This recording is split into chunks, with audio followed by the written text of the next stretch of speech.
শুভেচ্ছা ও স্বাগত জানাচ্ছি। বাংলা চ্যানেল পাড়ি দেওয়া এবং আন্তর্জাতিক যে সাঁতার প্রতিযোগিতায় অংশ নেওয়া 15 জন সাঁতারু এই প্রথম কুতুবদিয়া চ্যানেল পাড়ি দিচ্ছেন তাদের সাঁতারের মাধ্যমে।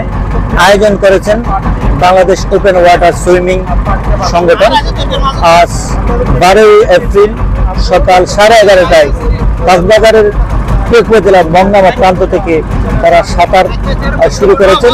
তাদের গন্তব্যস্থল দ্বীপ উপজেলা কুতুবদিয়ার বরকতঘাট। 15 জন আন্তর্জাতিক সাঁতারু এই সাঁতারে অংশ নেয়া।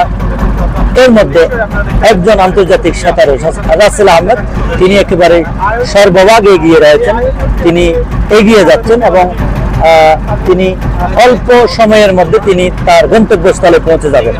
তিনি তার পিছনে যারা আর বাকি 14 জন সাঁতার রয়েছেন তারাও মাঝ সাগরে রয়েছেন।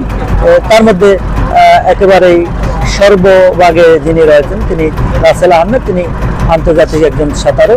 তিনি বিভিন্ন ইভেন্টে অংশগ্রহণ করেছিলেন সাঁতার প্রতিযোগিতা। বাংলা চ্যানেল পাড়ি দিয়েছেন, সেই সাথে সেন্ট মার্টিন পাড়ি দিয়েছেন।